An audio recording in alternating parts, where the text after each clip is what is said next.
So you go to college. I know you had interest in joining the CIA. Yeah. What did you want to do over there? I started walking a lady's dog, like this older lady who lived in Georgetown. She was afraid to walk around the neighborhood at 10:30 at night. So every night at 10:30 at night, I would leave the library, go to her house, and walk her dog. And over time, I learned that she was the first female station chief at the CIA. No kidding. Yeah. I can't believe they didn't pick you up.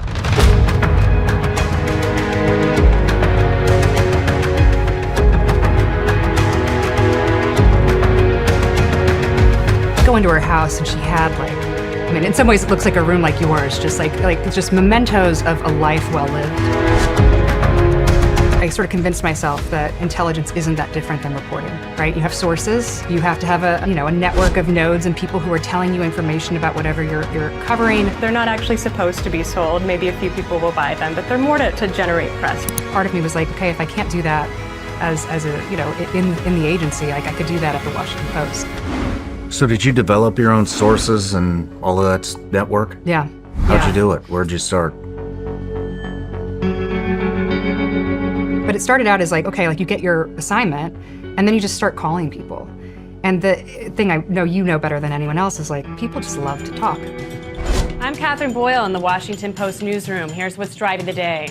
Documents show that IRS officials targeted nonprofit groups that criticized the government or sought to educate Americans about the Constitution. So I started researching the Smithsonian Institution and all of the government-funded agencies in Washington, D.C. and art agencies and different things and sort of where they were getting their money from. The groups were applying for tax-exempt status over the past 2 years. Everyone thinks that the media really started declining maybe 2014, 2015, 2016, but the first wave of real layoffs were 2008, 2009, where there was just an understanding that Google, and then Facebook, but Google really was just eating the lunch of these companies. The reporting thing was easier than when I got to Silicon Valley and was nobody, right? It was I was the Washington Post in Washington, D.C., You'd already built it. You've already built a network at that point. Yeah, but not a network in Silicon Valley. But you had the fundamentals down.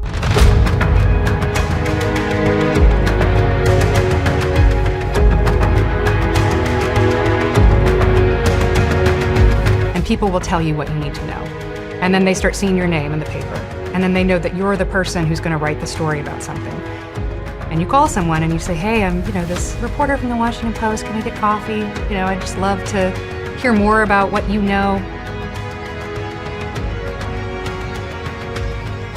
How is it going to affect us? So, this isn't something I've talked about.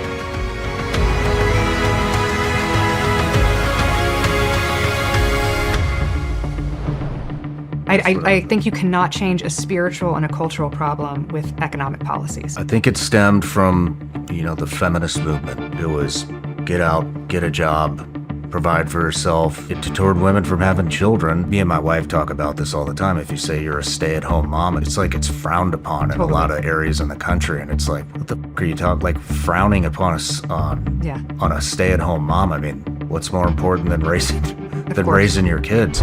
A government report out Thursday shows America's birth rate is the lowest it's been in 30 years.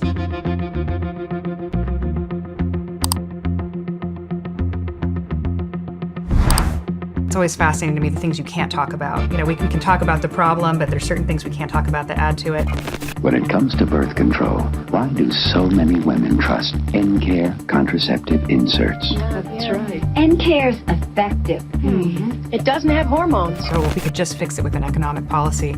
But no one ever talks about what you said, which is that feminism did change the memes and the culture. No one talks about when you introduce birth control into a society. That is a huge part of it. All of these declines in the industrial world started at the exact same time that the pill was introduced. Abortion was made legal in 1973. When you look at those as inputs into the story as well, it's there's a reason why the birth rate is so low in these countries.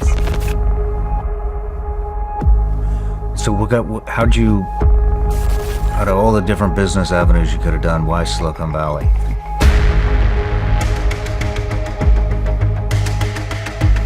I had a really broad swath of things I could write about, but a lot of things I was writing about were how technology is impacting this industry or how technology is destroying another industry. Just the conversation at the Washington Post day in, day out was, we're all going to lose our jobs because, Facebook is gaining momentum and everyone wants to read their news on Facebook. Silicon Valley is, for all of its weirdness, the best part about Silicon Valley is everyone is afraid they're going to miss the next thing.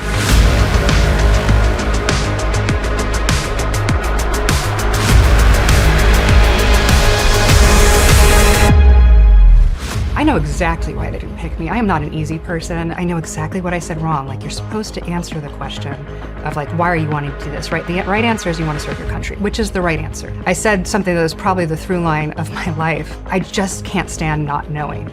I just can't stand not knowing. And of course, that's like the wrong answer.